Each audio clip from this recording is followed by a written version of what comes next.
सबसे पहले मैं आपको एक अनुमान देना चाहता हूँ, यह है गांधी जी का।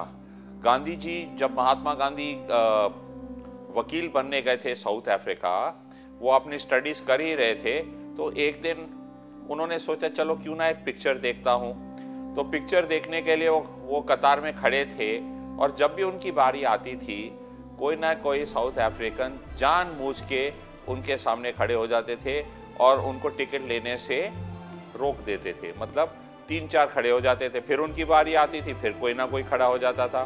तो उनको बहुत अपमानित किया गया और उन्होंने सोचा जब ये लोग मेरी इज्जत नहीं कर सकते हैं, क्यों ना मैं अपने देश के लिए कुछ करूं, मैं वकील नहीं बनूंगा।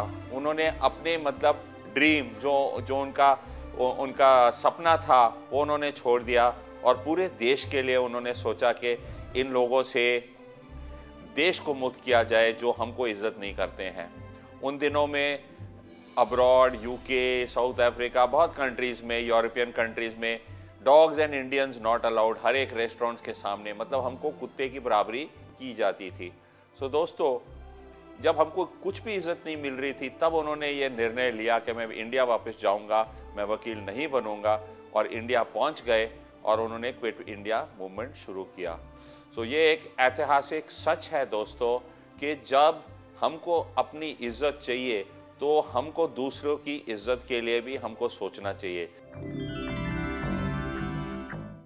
जो शक्तियां हमारे खिलाफ काम करती हैं वो कम होती हैं, पर क्योंकि उनमें एकता है इसलिए उनकी जीत होती है। जैसे मैं आपको एक अनुमान दे रहा हूँ, जैसे बस में लोग जा रहे हैं, कोई सुंदर लड़की बस में बैठ गई, 2-3 गुंडे उसकी खींचा खींची शुरू कर दी और उसके साथ बुरा बर्ताव कर रहे हैं।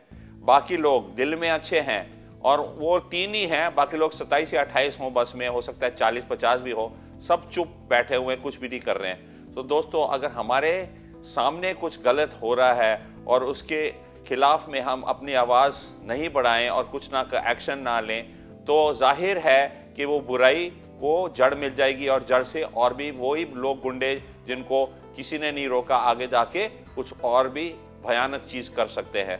तो दोस्तों, हमको ये सोचना चाहिए कि देखिए, जब हमारे सामने कुछ गलत चीज हो रही है तो हमको एक्शन लेना ही चाहिए। अगर हम नौकरी करते हैं, हमको अपनी कंपनी में ये देखना चाहिए कि हमारा कौन गुरु बन सकता है। हमारा गुरु में वो सब गुण होने चाहिए जो हम खुद अपने आप में चाहते हैं, और अगर हम अपने गुरु जैसे बन जाएं तो पूरी कंपनी का विकास हो जाएगा।